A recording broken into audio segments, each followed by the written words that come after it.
Salut à tous, avec vous, Dr Ben Khanouch Nebouchen Hayat, enseignante à l'Université de Béjaïa. Bienvenue dans cette nouvelle vidéo de thermodynamique. Si vous avez regardé ma vidéo précédente, intitulée About Video, vous savez déjà un peu de quoi il s'agit. Aujourd'hui, on plonge dans généralité sur la thermodynamique. La thermodynamique, c'est quoi exactement? Eh bien, c'est une discipline qui se penche sur les transferts d'énergie entre un système et tout ce qui l'entoure. Au lieu de se concentrer sur les détails microscopiques, elle s'intéresse à des aspects plus larges, des paramètres que nous pouvons mesurer en laboratoire. Je parle ici des choses comme la température, la pression, le volume et même la composition. Et quand on parle d'échange d'énergie, on évoque des éléments tels que l'énergie potentielle, l'énergie cinétique et bien sûr l'énergie thermique. Abordons maintenant une convention essentielle en thermodynamique. Lorsqu'un système absorbe de l'énergie, que ce soit sous forme de chaleur ou de travail, nous considérons cette énergie comme étant positive. A l'inverse, lorsque le système dégage de l'énergie, cette énergie est considérée comme négative. C'est une règle très simple, mais cruciale pour comprendre les échanges énergétiques en thermodynamique. Approfondissons le concept système et milieu extérieur en thermodynamique. Lorsque nous parlons d'un système thermodynamique, nous faisons référence à une portion spécifique de l'univers que nous avons choisi d'étudier. C'est notre zone d'intérêt, l'endroit où nous voulons concentrer notre attention pour comprendre les interactions, les réactions ou les comportements. Mais bien sûr, ce système n'existe pas dans le vide. Tout ce qui entoure ce système, tout ce qui n'est pas inclus dans notre zone d'étude est appelé le milieu extérieur. C'est le contexte dans lequel notre système existe et interagit. Et si nous combinons ces deux, le système et le milieu extérieur, nous obtenons ce que nous appelons l'univers. C'est la totalité englobant à la fois la partie de l'univers que nous étudions et tout le reste. En comprenant cette distinction, nous pouvons mieux cerner où se déroulent les phénomènes thermodynamiques et comment ils affectent ou sont affectés par le monde extérieur. On trouve deux types de classification des systèmes. Selon les échanges entre le système et le milieu extérieur, il existe trois types de systèmes, ouverts, fermés et isolés. Premièrement, nous avons le système ouvert. Comme son nom l'indique, un système ouvert peut échanger à la fois de la matière et de l'énergie avec son environnement. Imaginez une casserole d'eau bouillante sur une cuisinière. L'eau peut s'évaporer dans l'air et il y a également un échange de chaleur. Deuxièmement, il y a le système fermé. Dans ce type de système, il n'y a pas d'échange de matière, mais l'énergie peut être échangée. Pensez à une bouteille d'eau scellée qui est chauffée. L'eau à l'intérieur ne peut pas s'échapper, mais la bouteille deviendra chaude au toucher.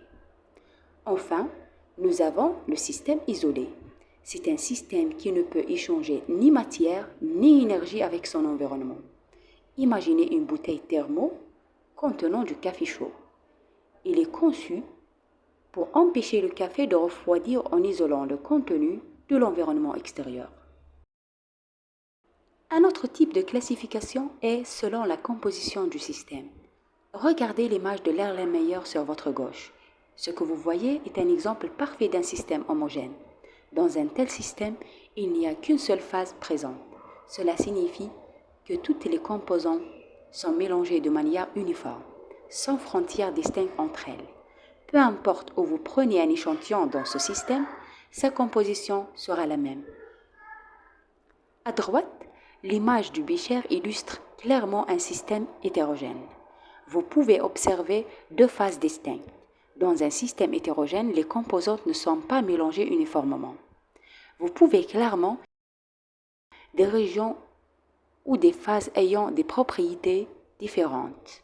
La capacité à distinguer entre ces deux types de systèmes est cruciale en thermodynamique, car elle influence la manière dont nous abordons les études et les analyses. Récapitulons. Un système est homogène s'il est constitué d'une seule phase. Il est hétérogène s'il comporte plusieurs phases.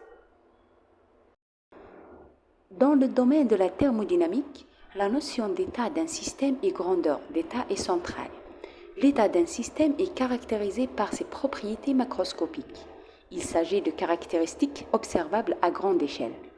Qu'elles soient directement mesurables ou non, chaque propriété est définie par une valeur spécifique que nous nommons grandeur d'état.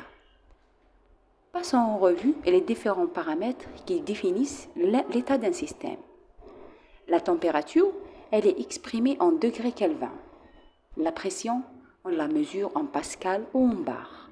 Le volume, il est quantifié en mètres cubes. L'énergie interne, elle est donnée en joules par kilogramme et représente l'énergie totale due à l'agitation des particules. L'enthalpie, également en joules par kilogramme, indique à pression constante la quantité de chaleur échangée.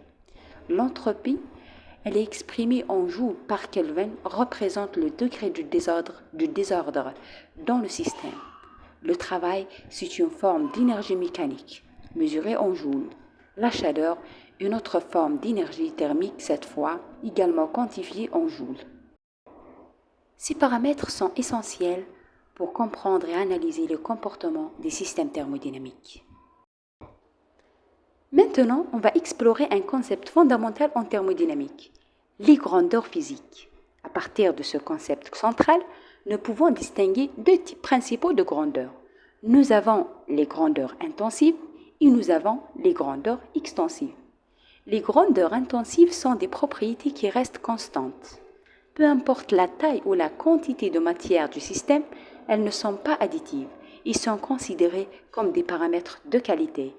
Des exemples courants sont la température, la pression. Passons maintenant aux grandeurs extensives. Ces propriétés varient en fonction de la quantité de matière présente dans le système. Elles sont additives, ce qui signifie qu'elles sont des paramètres de quantité. Des exemples incluent la masse, le volume et la quantité de la matière. Pour conclure cette section, il est essentiel de noter une remarque importante. Lorsque nous prenons le rapport de deux grandeurs extensives, nous obtenons une grandeur intensive. Par exemple, la masse volumique est le rapport de la masse sur le volume.